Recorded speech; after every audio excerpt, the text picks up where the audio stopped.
that was when my mom called the doctor and was like, something's wrong, and to figure this out before she goes off to college, because I don't want her passing out randomly when she's away. So that was when the actual diagnosis process started. I was sent to a cardiologist, and we explained my symptoms, and immediately he was like, you have POTS. And I had never heard of it. But as soon as he told me what it was, I was like, that is what I have. He wanted to double check, so he had me make sure that my heart was okay and rule out everything else. But he was like, I'm 98% sure that you have this. We're going to rule everything out, and I'm going to send you to a POTS specialist. So I did all the heart scans and blood pressure and all that stuff, and they ruled out that my heart was fine and I didn't have any issues with that. I was a normal size. So then that was when they told me to go to a POTS specialist.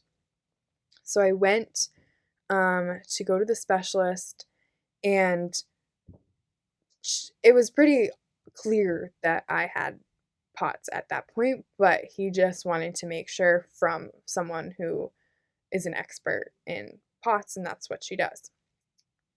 The day before that appointment with the specialist, we were looking up what POTS was, the symptoms, and just trying to do a little bit of research before we went.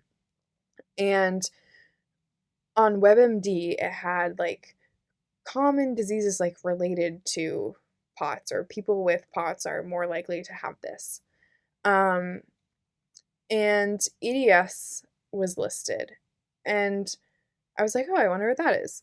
So I clicked on it, and on the WebMD page of EDS, I was reading, and I turned to my mom and I said, I think I have this too.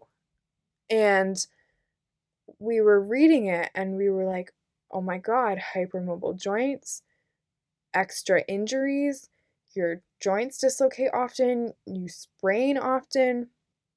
And we were like, oh my God, did we just diagnose me through WebMD? So that was going to be a question we had for the doctor when we saw the specialist. So then jump to the appointment.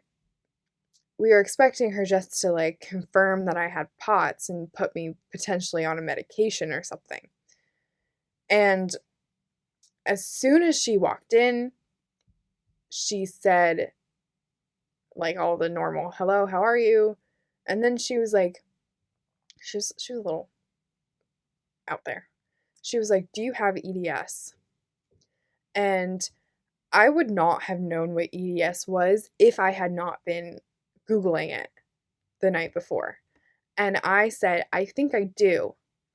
And she said, you definitely do. See how your eyes are extra dilated, your neck is extra long. Like, she could just tell by the way I was sitting that I had EDS. And I was like, yeah, like I can dislocate my shoulders. I've had so many injuries. And she was like, yeah, yes, basically, and yes to POTS as well. She is not an EDS specialist, so she can't like officially diagnose me, but she was able to officially diagnose me with POTS. And I was put on a medication that is supposed to help, and told to drink 4 liters of water a day and eat a lot of salt. So that's what I've been doing, and I have noticed that I don't feel like I'm going to pass out quite as often as I did before. So far so good. It's not, I was literally diagnosed a week before I came to college, so it's been like 3 months.